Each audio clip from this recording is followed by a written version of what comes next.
الرجیم بسم اللہ الرحمن الرحیم وبہ نستعین وهو خیر ناصر ومعین اما بعد فقد قال الرحمن فی کتاب الفرقان وقولہ الحق وهو اصدق الصادقین بسم اللہ الرحمن الرحیم وقال ربکم ادعونی استجب لکم۔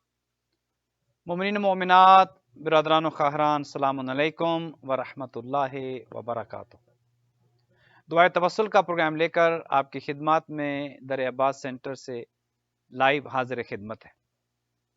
آپ یہ جانتے ہیں کہ یہ پروگرام جو کہ 1 گھنٹے دورانیے کا ہے، ہر ٹیوزڈے کو آپ کی خدمت میں 9 بجے سے لے کر سینٹرل ٹائم کے مطابق 10 بجے تک لائیو نشر کیا جاتا ہے، اور اس میں آپ کے جتنے مومنین مومنات لائیو دیکھ سن رہے ہوتے ہیں، نام بنام سب کے لیے دعا کی جاتی ہے۔ پروگرام کے ابتدائی حصے میں چند معروضات آپ کی خدمت میں عرض کی جاتی ہیں، اور اس کے بعد آپ اور ہم سب مل کر دعائے توسل کی تلاوت کرتے ہیں، اور اس کے بعد اجتماعی دعا ہوتی ہے۔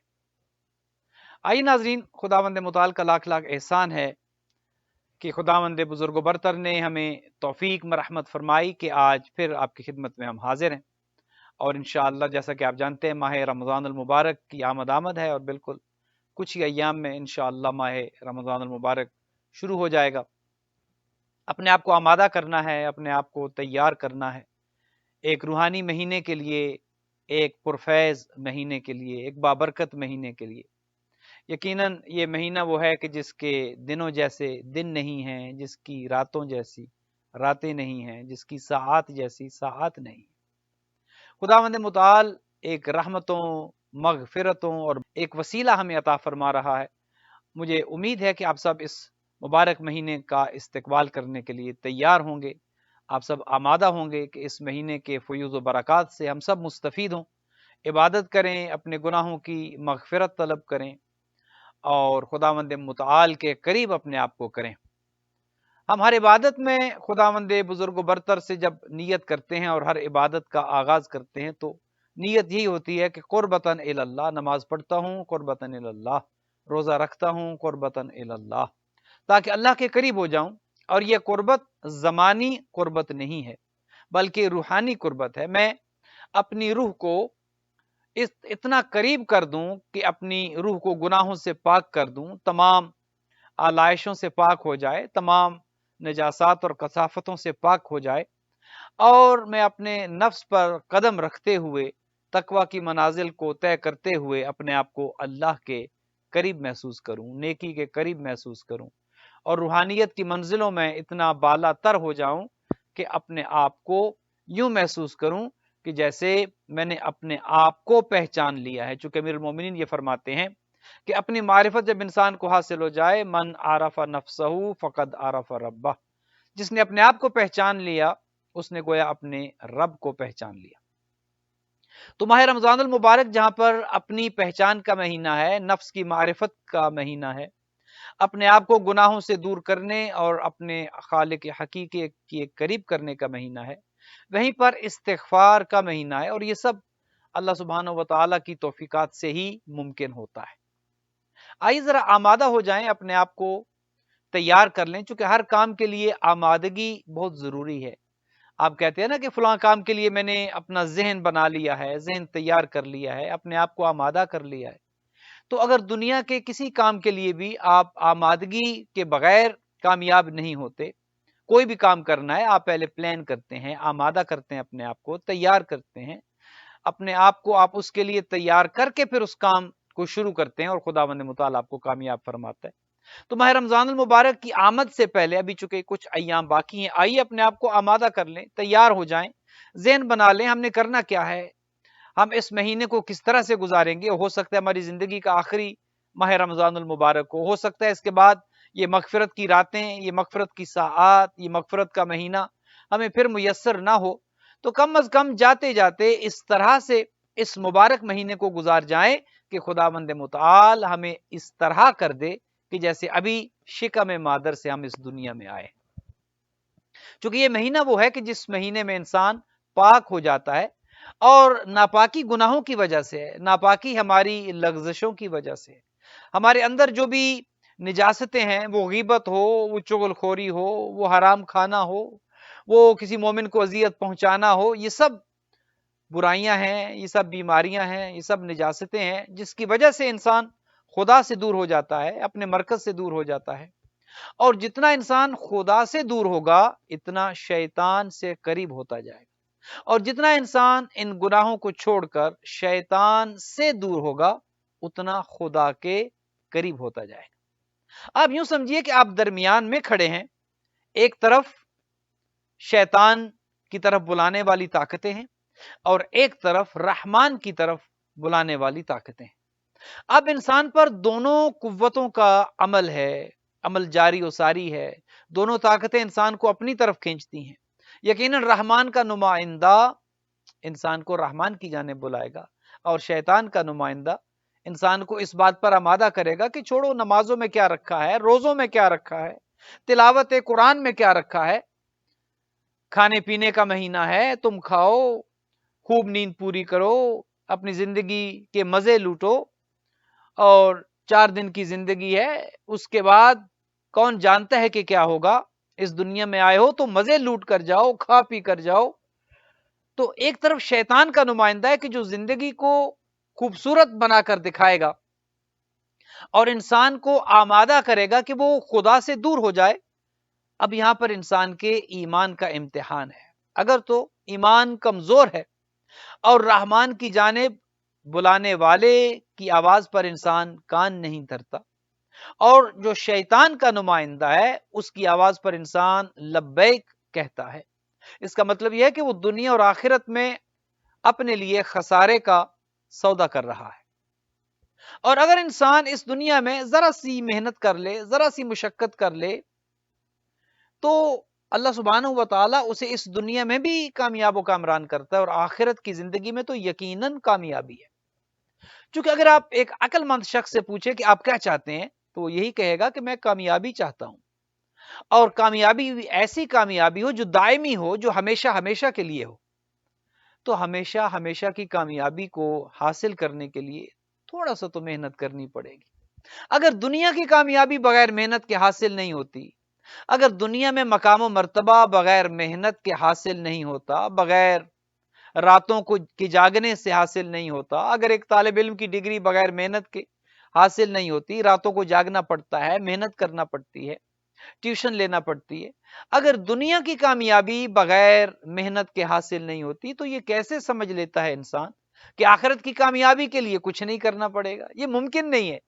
ایک عقل مند انسان یہ کیسے سوچ لیتا ہے کہ دنیا کی کامیابی کے لیے تو راتوں کو جاگنا ہے، 16 گھنٹے کام کرنا ہے، پوری اپنی طاقت اور توانائی کو خرچ کر دینا ہے؟ کیوں؟ دنیا کی محنت چاہیے۔ کھانا مل رہا ہے یا نہیں پرواہ نہیں ہے، نیند مل رہی ہے یا نہیں پرواہ نہیں ہے، آرام مل رہا ہے یا نہیں پرواہ نہیں ہے۔ کیوں؟ دنیا کی کامیابی چاہیے۔ تو اگر دنیا کی کامیابی بغیر محنت کے حاصل نہیں ہوتی، تو اے انسان ذرا سی عقل و فہم کا استعمال کرتے ہوئے یہ سوچ لو کہ اگر دنیا کی کامیابی، دنیا کی کامرانی بغیر محنت کے حاصل نہیں ہوتی، تو آخرت کے وعدے جو خدا نے کر رکھے ہیں، جنت ہے، نعمتیں ہیں، دودھ شہد کی نہریں ہیں، حور و غلمان ہیں، وہ بغیر محنت کے کیسے ملے گا؟ بغیر محنت کے کچھ نہیں ہے۔ نمازیں پڑھنی ہیں، روزے رکھنے ہیں، اچھا انسان بننا ہے، جھوٹ کو چھوڑنا ہے، غیبت کو چھوڑنا ہے، مومن بہن بھائیوں کو، کمیونٹی ممبرز کو اذیت نہیں دینی، دوسروں کا مذاق نہیں اڑانا، دوسروں کی توہین نہیں کرنی، کسی کا مال نہیں کھانا، کسی کی غیبت نہیں کرنی، کسی کے حق پر ڈاکہ نہیں ڈالنا، یہ سب کرنا ہے تو کامیابی ملے گی۔ چونکہ دین ایک پیکج کا نام ہے، دین میں سب کچھ شامل ہے، اور میں اس بات پر اکثر زور دیتا ہوں کہ ہماری بدقسمتی یہ ہے کہ ہمارے بہن بھائی، ہماری قوم یہ سمجھ لیتی ہے کہ دین شاید نمازوں کا نام ہے، سجدوں کی کثرت کا نام ہے، تلاوت کی کثرت کا نام ہے، یہی عبادت ہے، روزے رکھ رہے ہیں یہی عبادت ہے۔ یہ سب کچھ اللہ سبحانہ و تعالی نے لازم قرار دی، اس میں کوئی شک نہیں ہے، لیکن دین میں ان کے علاوہ بھی بہت کچھ ہے۔ عبادات دین کا حصہ ہیں، عقائد، صحیح عقیدے کا ہونا دین کا حصہ ہے، خدا کو خدا ماننا ہے، رسول کو پیغمبر کا بھیجا ہوا ماننا ہے، ہادی برحق ماننا ہے، ائمہ کو پیغمبر اکرم کے جانشین ماننا ہے، یہ سب عقائد ضروری ہیں۔ خدا کو خالق ماننا ہے، مخلوق نہیں ماننا، رازق ماننا ہے، مرزوق نہیں ماننا۔ اسی طرح ہر ایک کو اپنے اپنے مقام پر ماننا ہے، عقائد ٹھیک ہونے چاہیے، عبادات انسان کی یقیناً ہونی چاہیے، یہ نہ ہو کہ عقیدہ تو ٹھیک ہے لیکن عمل سے دامن خالی ہے، تہی دامن ہے انسان، عمل کے میدان میں بالکل صفر ہے، ایسا بھی نہ ہو۔ یہ بھی نہ ہو کہ عقیدہ تو بہت اچھا ہے عمل کچھ نہیں، اور یہ بھی نہ ہو کہ عمل تو بہت ہے عقیدہ کچھ نہیں۔ تو یہ سب ایک گلدستہ ہے جس میں ہر رنگ کا پھول موجود ہے، اس کی اپنی خوشبو ہے۔ عقیدہ ہو تو درست ہو، عمل ہو تو عمل خیر ہو، اور اس کے بعد عقائد کے ساتھ ساتھ عبادات، عبادات کے ساتھ ساتھ معاملات۔ کوئی یہ نہ سمجھے کہ میری نمازیں اچھی ہیں، میں روزے بہت رکھ رہا ہوں، میں باقی سارے کام اچھے کر رہا ہوں، لہٰذا معاملات کی مجھے ضرورت نہیں ہے، ماں باپ کو تنگ کروں، بہنوں بھائیوں کو تنگ کروں، اولاد کے ساتھ اچھا نہ ہوں، دوستوں کے ساتھ اچھا نہ ہوں، اور مجھے جنت مل جائے گی، میں کامیاب ہو جائیں گا، ایسا قطعاً ہونے والا نہیں ہے۔ معصوم سے کسی نے پوچھا کہ بتائیے کسی کا دین کیسے پتا چلے کہ کس کا دین کیسا ہے، کون کتنا دیندار ہے؟ کیا اس کی عبادات دیکھیں، اس کی نمازیں دیکھیں، اس کے روزے دیکھیں، اس کی پیشانی پر سجدوں کے نشان دیکھیں؟ کہا نہیں۔ معصوم نے فرمایا کہ اگر کسی کا دین دیکھنا ہے، اس کے معاملات دیکھو، وہ لوگوں کے ساتھ کیسا ہے۔ اگر تو وہ لوگوں کے حق میں اچھا ہے تو وہ دیندار ہے، لیکن اگر لاکھ نمازی ہے، سارا سال روزے رکھتا ہے، ہر عمل خیر کرتا ہے، لیکن عوام الناس کے ساتھ اچھا نہیں، مخلوق خدا کے ساتھ اچھا نہیں، معصوم نے فرمایا کہ اس کا دین صحیح نہیں ہے، وہ دین پر نہیں ہے، وہ دیندار نہیں ہے۔ دیندار ہونے میں عقائد کا صحیح ہونا، عبادات کا کامل ہونا، مطلب یہ کہ جتنی انسان کر سکے، اور اس کے ساتھ ساتھ معاملات کا انسان ٹھیک ہو، کسی کا حق نہ غصب کرے، کسی کے ساتھ زیادتی نہ کرے، کسی کا برا نہ چاہے، اگر کسی کی مدد کر سکتا ہو تو کرے۔ یہ معاملات کبھی انسان کو کوئی بیمار پڑ جاتا ہے، اس کی بیمار پرسی کے لیے چلا جائے، کسی کی بیماری کا پتہ چلتا ہے تو خوش نہ ہو، آج کل تو افسوس کے ساتھ بھی کہنا پڑتا ہے، کتنے ایسے ہیں کہ جو جب پتہ چلتا ہے کہ فلاں کو کورونا ہو گیا تو خوشی سے بھنگڑے ڈال رہے۔ بے خدا کا خوف کرے، آپ بھی بیمار پڑ سکتے ہیں، آپ کے چاہنے والے بھی بیمار پڑ سکتے ہیں، کوئی آپ کا جاننے والا بھی بیمار پڑ سکتا ہے۔ اگر آپ کا کوئی مخالف بیمار ہو جائے تو خوش نہ ہو، یہ بھی معاملات میں آتا ہے، یہ بھی انسان کی دینداری میں آتا ہے۔ دینداری یہ ہے کہ جب آپ کو کسی انسان کی بھی اذیت کا پتہ چلے، مصیبت کا پتہ چلے، کوئی تکلیف میں ہے تو خوش نہ ہو، کسی کی جاب چھوٹ گئی تو خوش نہ ہو، کوئی بیمار پڑ گیا تو خوش نہ ہو، کسی کے ساتھ کوئی مصیبت آ گئی تو خوش نہ ہو، غم زدہ ہو۔ یہ ایمان کی نشانی۔ ہر ایک انسان اپنا ٹیسٹ خود کر سکتا ہے۔ کچھ ٹیسٹ تو وہ ہیں کہ جو آپ ڈاکٹر کے پاس جاتے ہیں اور ڈاکٹر آپ کو کہتا ہے کہ حضور آپ کا بلڈ پریشر اتنا ہے، آپ کا وائٹ بلڈ سیلز اتنے ہیں اور ریڈ بلڈ سیلز اتنے ہیں، اور آپ کا کولیسٹرول جو ہے وہ LDL اتنا ہے اور HDL اتنا ہے۔ کچھ ٹیسٹ تو آپ کو لیبارٹری کر کے بتائے گی، کچھ ٹیسٹ وہ ہیں کہ جو آپ اپنے خود کر سکتے ہیں۔ مثلا اگر کسی کی جاب چھوٹنے پر آپ خوش ہو رہے ہیں تو سمجھ جائیں ایمان کی کمی ہے۔ اگر کسی کی بیماری سن کر آپ کے بھنگڑے ڈالنے کو دل کر رہا ہے تو سمجھ جائیں ایمان نہیں ہے۔ اگر کسی کی موت کا سن کر آپ کا دل شادمان ہو رہا ہے، دل باغ باغ ہو رہا ہے تو سمجھ جائیں کہ ایمان دل میں موجود نہیں ہے۔ کچھ وہ ٹیسٹ ہیں جو ہم اپنے خود کر سکتے ہیں۔ اپنے دل سے پوچھیں، اپنے مخالف، اپنے دشمن کی بیماری کا سن کر مجھ پر کیا اثر ہوتا ہے؟ کیا میں اپنے دشمن کی بیماری کا سن کر دعائے خیر کرتا ہوں یا خوش ہوتا ہوں؟ آپ کو فوراً آپ کے اندر کی لیبارٹری رزلٹ بتا دے گی کہ آپ کے اندر ایمان کتنا ہے۔ لہٰذا ماہ رمضان المبارک ان تمام چیزوں کے لیے ہے، انسان اپنا محاسبہ کرے، انسان اپنا ٹیسٹ کرے، انسان اپنے آپ کو جانچے اور پرکھے میں کہاں کھڑا ہوں، میں کہاں جا رہا ہوں، میری ڈائریکشن کیا ہے، میں کس جانب جا رہا ہوں، میں کر کیا رہا ہوں، مجھے بنایا کس لیے گیا تھا اور میں کر کیا رہا ہوں۔ ایک دفعہ شیطان حضرت موسیٰ علیہ الصلوۃ والسلام کے پاس حاضر ہوا اور آ کر کہتا ہے کہ اے اللہ کے نبی، میں آپ کو 1003 نصیحتیں کرنا چاہتا ہوں۔ حضرت موسیٰ چونکہ اللہ کے نبی تھے، اولو العزم انبیاء میں سے ہیں، کلیم اللہ ہیں، حضرت موسیٰ نے کہا کہ مجھے تمہاری نصیحت کی کوئی ضرورت نہیں۔ جانتے تھے یہ شیطان ہے، جانتے تھے یہ گمراہ کرنے والا ہے۔ حضرت موسیٰ نے کہا کہ مجھے تمہاری نصیحتوں کی کوئی ضرورت نہیں ہے، لیکن بعض اوقات شیطان بھی اچھی بات کر جاتا ہے۔ لہذا ایک چیز اور آپ کی خدمت میں یہاں پر عرض کر دوں کہ بعض اوقات اچھی بات کہیں سے بھی آ سکتی ہے، ضروری نہیں کہ ایک دیندار آدمی ہی اچھی بات کرے، ضروری نہیں کہ ایک نمازی تہجد گزار ہی اچھی بات کرے، بعض اوقات ایک شرابی آپ کو اچھی بات کرے، اس کی برائی سے گناہ آپ نفرت کریں، اس کے گناہ سے آپ نفرت کریں۔ بعض اوقات یہ بھی ہوتا ہے کہ انسان بعض افراد کے ساتھ اتنی نفرت کرتا ہے کہ ان کی اچھی باتوں سے بھی نفرت ہوتی نہیں۔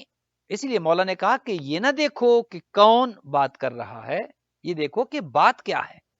بعض اوقات اچھے لوگ بری باتیں کرتے ہیں، اب کیا ان کو مان لیا جائے؟ اور بعض اوقات یہ بھی ہوتا ہے کہ گناہ گار لوگ، بدکار لوگ اچھی باتیں بھی کر جاتے ہیں، بڑی معرفت کی باتیں بھی کر جاتے ہیں۔ لہذا جب شیطان حضرت موسیٰ کے پاس آیا تو حضرت موسیٰ نے کہا کہ مجھے تمہاری نصیحت کی ضرورت نہیں ہے، تم شیطان ہو، کوئی گمراہی کی بات ہی کرو گے، لہذا تم جو 1003 نصیحتیں لے کر میرے پاس آئے ہو یہ اپنے پاس رکھو، مجھے تمہاری نصیحتوں کی ضرورت نہیں ہے۔ اللہ سبحانہ و تعالی نے فوراً حضرت جبرائیل کو بھیجا کہ جاؤ اور میرے کلیم سے کہو، کلیم اللہ سے کہو، میرے اولو العزم نبی سے کہو کہ اس کی 1000 باتیں تو یقیناً گمراہ کرنے والی ہیں، ان میں گمراہی ہے، ان میں برائی ہے، لیکن اس کی جو 3 باتیں ہیں، 1003 باتیں وہ کل لے کر آیا تھا، کہا کہ 1000 باتوں کو تو چھوڑ دو، لیکن اس کی 3 باتیں ایسی ہیں کہ وہ بڑے کام کی ہیں، بڑے پتے کی ہیں، ان 3 باتوں کو لے لو، وہ 3 باتیں سنو تو صحیح کہ کیا ہے۔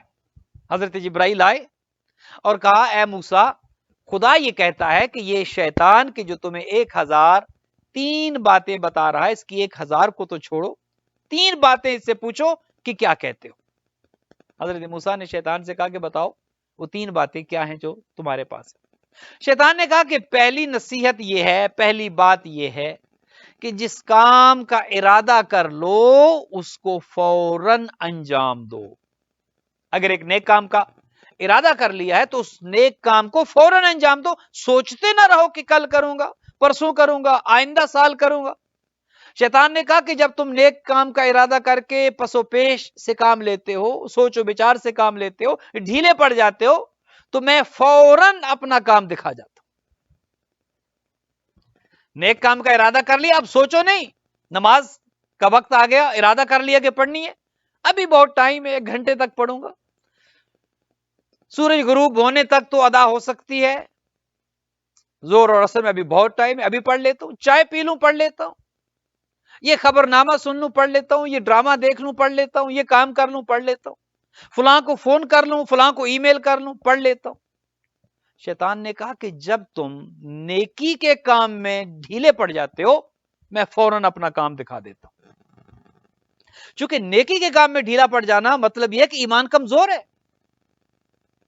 نیکی کا ارادہ جب کر لیا جائے تو اس میں پھر ڈھیلا نہیں پڑنا، اس میں پھر لے تو لال سے کام نہیں لینا، صدقہ کرنے کا دل کر رہا ہے کر دے، نماز پڑھنے کا وقت آ گیا نماز پڑھ لیں، حج کی استطاعت ہے حج پر چلے جائیں، سوچتے نہ رہے آئندہ سال آئندہ سال آئندہ سال، اور زندگی گزر جاتی ہے اور واجب حج کرنے کی توفیق نہیں۔ زیارت پر جانا ہے، توفیق ہے تو جائیں، پھر سوچتے نہ رہے کہ آئندہ سال جاؤں گا اور فلاں وقت جاؤں گا، اور فلاں ارادہ کر لیا تو کر لیں۔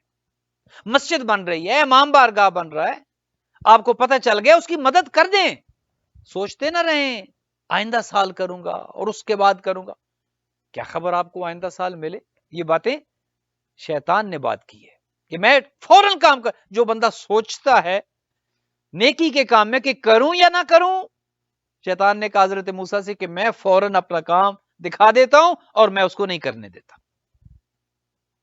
شیطان کا ایک طریقہ واردات ہے، اور وہ جب انسان ڈھیلا پڑتا ہے تو شیطان فوراً اپنا کام کر جاتا ہے۔ کہا کہ جب سنتے ہو کہ نیکی ہو رہی ہے اور تم اس میں حصہ ڈالنا چاہتے ہو، مثال کے طور پر ابھی ماہ رمضان آ رہا ہے، آپ جو جہاں جہاں رہتے ہیں، کیونکہ ہمارا در عباس کا یہ پروگرام دنیا بھر میں دیکھا جاتا ہے، دبئی سے مومنین و مومنات ہمارے ساتھ ہوتے ہیں، پاکستان سے ہوتے ہیں، پورے امریکہ سے ہوتے ہیں، نجف سے ہوتے ہیں، دیگر ممالک سے لوگ دیکھ رہے ہوتے ہیں، جہاں جہاں بھی آپ ہیں، اپنے محلے کی مسجد، اپنے شہر کی مسجد، اپنا ادارہ، دینی درسگاہ ماہ رمضان المبارک میں جائیں، اور ان سے جا کر یہ نہ انتظار کریں کہ ادارے کا متولی آپ کو کال کرے گا اور پوچھے گا کہ آپ افطار سپانسر کرنا چاہتے ہیں یا نہیں.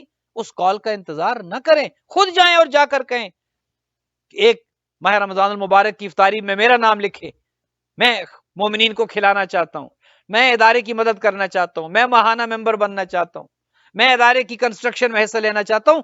نیکی کا ارادہ کریں اور فوراً اس پر عمل کریں، اس میں ڈیلے نہ کریں. پہلی بات، شیطان نے کہا حضرت موسیٰ سے کہ جو نیکی کا ارادہ کر کے پھر ڈھیلا پڑ جاتا ہے میں فوراً اپنا کام دکھا دیتا ہوں. حضرت موسیٰ نے کہا اچھا بتاؤ دوسری بات کیا ہے؟ کہا کہ دوسری بات وہ ہے کہ جب ایک مقام پر، ایک جگہ پر دو نامحرم اکٹھے ہو جائیں، تیسرا میں ہوتا ہوں. دیکھیے شیطان حضرت موسیٰ کو یہ بتا رہا ہے، اپنے ٹولز بتا رہا ہے، اپنی چیزوں کو ڈسکلوز کر رہا ہے. کہا کہ جب دو نامحرم ایک جگہ پر اکٹھے ہو جائیں، وہ یہ سمجھتے ہیں کہ ہم اکیلے ہیں، نہیں، تیسرا میں ہوتا ہوں. یہ آج کل تو ایک فیشن چل نکلا ہے، آج کل تو ایک رواج چل نکلا ہے کہ جس میں محرم نامحرم کی پرواہ نہیں ہوتی. شادیاں ہیں تو مکس گیدرنگ ہے، پارٹیز ہیں، برتھ ڈے پارٹیز ہیں تو مکس گیدرنگ ہے، اور دیگر سو کال سیلیبریشنز ہیں، نہ کوئی پردے کا خیال ہے. پھر اس طرح کی مکس گیدرنگ، پھر ایک دوسرے کو انٹروڈکشن کروایا جاتا ہے، ملوایا جاتا ہے، اور پتہ نہیں یہ شیطان کی جانب ایک دروازے کا کھول دینا ہے. آپ خود موقع فراہم کر رہے ہیں. شیطان کہتا ہے کہ جب دو نامحرم اکٹھے ہو جائیں تو تیسرا میں ہوتا ہوں، فوراً اپنا کام دکھا دیتا ہوں، فوراً میں اپنے آپ کو وہاں پر لے جاتا ہوں اور جا کر انہیں گمراہ کر دیتا ہوں. بالخصوص اس معاشرے میں، مغربی معاشرے میں کہ جہاں پر ہم رہ رہے ہیں، اس چیز کی زیادہ ضرورت ہے، خاص کر کے اپنے نوجوانوں پر. وہ بچے ہوں یا بچیاں، کہ کیا ہمارے بچپن میں ہمیں ایک بات سمجھائی جاتی تھی اور کہا جاتا تھا کہ اپنے بچوں کو سونے کا نوالا دو لیکن شیر کی نظر رکھو. بعض اوقات بے جا لاڈ، بے جا پیار بچوں کو گمراہ کر دیتا ہے، خراب کر دیتا ہے، شیطان کا سپاہی بنا دیتا ہے. ہمیں سے کون چاہے گا کہ ہمارے بچے شیطان کی فوج میں جائیں؟ استغفر اللہ ثم استغفر. خداوند متعال سب کی اولادوں کو محفوظ رکھے. لیکن شیطان فارغ نہیں بیٹھا، وہ اپنا کام کر رہا ہے، وہ محنت کر رہا ہے، اور وہ زیادہ اس کی محنت نوجوانوں پر ہوتی ہے، کیونکہ بوڑھوں سے تو وہ ویسے ہی نا امید ہو چکا ہوتا ہے کہ اب ان کی جس مقام پر میں نے انہیں لا کھڑا کیا ہے، اب اس سے آگے ان کا کیا ہے. وہ نوجوانوں پر محنت کرتا ہے. اور اگر نوجوانوں پر شیطان محنت کر رہا ہے، کہ آپ کا اور میرا فرض نہیں ہے اپنے نوجوانوں پر محنت کریں، اپنے نوجوانوں پر کام کریں. آئیے ماہ رمضان المبارک کی آمد آمادہ ہو جائیں، اپنے اپنے ادارے میں، اپنی اپنی مسجد میں، اپنے اپنے امام بارگاہ میں، اپنے اپنے اسلامک سینٹر میں جو آپ کے قریب ہے، ماہ رمضان المبارک میں بچوں کو لے کر جائیں، پابندی کے ساتھ لے کر جائیں. یہ نہ کہیں کہ تھکے ہوئے ہیں اور جابز لمبی ہے اور ٹائم نہیں ہے، اور یہ سب بہانے ہیں. اپنے بچوں کو دیندار بنائیں، دین سکھائیں، اہل دین کی محفل میں لے کر جائیں، امام بارگاہ ہو مراکز کی محفل میں لے کر جائیں. ماہ رمضان المبارک ہے، 30 دن ہے، کوئی ایک دن بھی ضائع نہ کریں، واجب قرار دیں اپنے اوپر، خود بھی جانا ہے اور اپنے بچوں کو بھی لے کر جانا ہے. یہ ایک مہینہ وہ مہینہ ہے کہ جس مہینے میں کم از کم اولادیں اتنی ہو جاتی ہیں کہ باقی 11 مہینے تھوڑا بہت خدا رسول کا ڈر رہتا ہے. ایک مہینے کی ٹریننگ، ایک مہینے کی عبادات، ایک مہینے کے لیکچرز، ایک مہینے کا خدا کا خوف اتنا انسان کو کر دیتا ہے کہ باقی کے 11 مہینے انسان کچھ خوف خدا میں گزارتا ہے، اور پھر ماہ رمضان آ جاتا ہے اور پھر وہ چیز تازہ ہو جاتی ہے. لیکن اگر کوئی آئے ہی نہیں، اگر کسی کو خیال ہی نہیں، اگر کسی کو ہوش ہی نہیں، تو پھر اس کے لیے کیا کہا جا سکتا ہے سوائے انا للہ و انا الیہ راجعون پڑھنے کے. عرض کر رہا تھا شیطان نے دوسری بات یہ کی، پہلی بات تو یہ کہ جو نیکی کا ارادہ کر لے اور پھر سوچتا رہے میں فوراً اپنا کام دکھاتا ہوں، دوسری بات یہ کہ جہاں پر دو نامحرم اکٹھے ہو جائیں تیسرا میں ہوتا ہوں. اور تیسری بات یہ تھی کہ جب انسان کو غصہ آ جائے اور وہ اپنی جگہ کو تبدیل نہ کرے تو میں فوراً حاضر ہو جاتا ہوں. آپ نے دیکھا نا کہ روایات یہ کہتی ہیں کہ غصہ ہے، کھڑے ہیں تو بیٹھ جائیں، بیٹھے ہیں تو لیٹ جائیں، پانی پی لیں، ایک کمرے میں دوسرے کمرے میں چلے جائیں، گھر میں ہیں باہر چلے جائیں، باہر ہیں گھر میں آ جائیں، وغیرہ وغیرہ، اپنی حالت کو تبدیل کریں. چونکہ غصہ بنیادی طور پر شیطان کی صفت ہے. غصہ شیطان کا ایک ٹول ہے. گھر تباہ ہو جاتے ہیں غصے سے. کیا رکھا ہے اس غصے میں؟ اچھا خاصا ہنستا بستا گھر غصے کی نظر ہو جاتا ہے. طلاقیں ہوتی ہیں تو غصے میں، بچے گھروں سے بھاگتے ہیں تو غصے میں. بعض اوقات کس کس چیز کا ذکر کروں، کیا کچھ نہیں ہوتا اس غصے کی وجہ سے. اپنا ٹیمپرامنٹ کول رکھیں، کام رکھیں، ٹھنڈی چیزوں کا استعمال زیادہ کریں.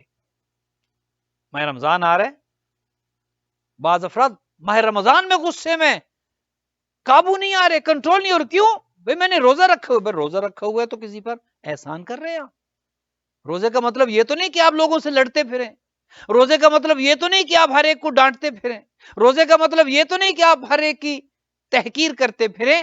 روزے کا مطلب تو یہ آپ اپنے نفس پر قابو رکھیں. لہذا ایک تو ماہ رمضان میں ٹھنڈی چیزوں کا استعمال زیادہ کرنا ہے، غصہ نہیں کرنا، چونکہ غصہ جب انسان کو آتا ہے فوراً شیطان حاضر ہو جاتا ہے. لہذا یہ تین چیزیں جو آپ کی خدمت میں عرض کی، اب چونکہ دامن وقت میں زیادہ گنجائش نہیں ہے اور دعا بھی ابھی پڑھنی ہے. ماہ رمضان المبارک کی آمد ہے. آئیے ذرا اپنی زندگیوں میں تبدیلی لے کر آئیں. آئیے اپنی زندگیوں کو تبدیل کر دیں، اپنے آپ کو تبدیل کر دیں. ماہ رمضان کے بعد جب عید کے دن اکٹھے ہوں تو کوئی پہچان نہ سکے یہ وہی صاحب ہیں، یہ وہی ہیں جو ماہ رمضان سے پہلے تھے، یہ وہی ہیں جو 30 دن پہلے تھے. 30 دن پہلے تو یہ میرے سلام کا جواب نہیں دیتے تھے، اب مجھے گلے مل رہے ہیں. 30 دن پہلے تو میں ہاتھ بڑھاتا تھا اور یہ 3 انگلیاں بڑی مشکل سے آگے کرتے تھے. مہینہ پہلے تو یہ میری طرف محبت اور پیار سے نہیں دیکھتے تھے، نفرت سے دیکھتے تھے. اب یہ ہے کہ مجھے گلے ملنے کے لیے خود سے آگے بڑھ رہے ہیں. 30 دن پہلے یہ صاحب ایسے تھے کہ انہیں ملنے کے لیے مجھے آگے بڑھنا پڑتا تھا. یہ سمجھتے تھے کہ میں اگر آگے بڑھوں گا تو میری عزت کم ہو جائے گی، میں ہاتھ پہلے بڑھاؤں گا تو میری عزت میں کمی آ جائے گی، میں السلام علیکم پہلے کہوں گا میری عزت کم ہو جائے گی. یہ انتظار میں رہتے تھے کہ سامنے والا مجھے سلام کرے اور میں جواب سلام دوں، سامنے والا میری جانب آئے اور میں اسے 3 انگلیوں سے یا ہاتھ پیچھے کر کے یا ایسے کر کے ملوں. لیکن 30 دنوں کے بعد یہ کیا ہو گیا ان کو کہ اب یہ خود سے آگے بڑھ کر مجھے، یہ تبدیلی ہے. 1 مہینے کے بعد ماہ رمضان المبارک کے بعد ان میں یہ تبدیلی آ چکی ہے کہ ان کے اندر سے ساری وہ چیزیں کہ جو شیطان کی صفتیں تھی ختم ہو چکی ہیں، اور ساری وہ گویا کہ سافٹ ویئر نیا انسٹال ہو گیا ہے، پرانے کا سارا ڈیلیٹ ہو گیا ہے، صفایا ہو گیا ہے. ہر بیماری، ہر برائی، ہر نقص ختم ہو گئے. اور ماہ رمضان نے ان کو ایسا دھو دیا ہے، ایسا صاف ستھرا اور اجلا کر دیا ہے کہ یہ بالکل تبدیل ہو چکی ہے. ہم سب نے ایسا بننا ہے، میں نے بھی اور آپ نے بھی. میں نے اپنی خامیوں کو دیکھنا ہے، اپنی کمزوریوں کو دیکھنا ہے، اور آپ اگر فرصت ہو تو اپنے آپ کو دیکھ لیں. ہم میں سے معصوم کوئی نہیں ہے. ہم ہر روز سیکھتے ہیں، ہر ایک سے سیکھتے ہیں، ہر روز ہم خطائیں کرتے ہیں. ہر روز میں کتنی دفعہ خود ایک عمل کر کے کہتا ہوں یہ بات میں نہ کہتا تو زیادہ اچھا تھا. ہم معصوم نہیں ہیں، لیکن سیکھنے کا عمل مسلسل جاری و ساری کرنا ہے، جاری و ساری رکھنا ہے. مسلسل اپنی غلطیوں کی درستگی کرنی ہے. غلطی کر لینا اتنی بڑی انسان کی خامی. غلطی کر لے، گناہ کر لے، غلط بات کہہ دے، کسی کا دل دکھا دے، لیکن فوراً احساس ہو جائے غلط کی ہے، یہ بات نہیں کرنی چاہیے تھی، یہ عمل نہیں کرنا چاہیے تھا. فوراً اگر احساس ہو گیا اپنے ساتھ وعدہ کرے آئندہ نہیں کروں گا. یہ کامیابی.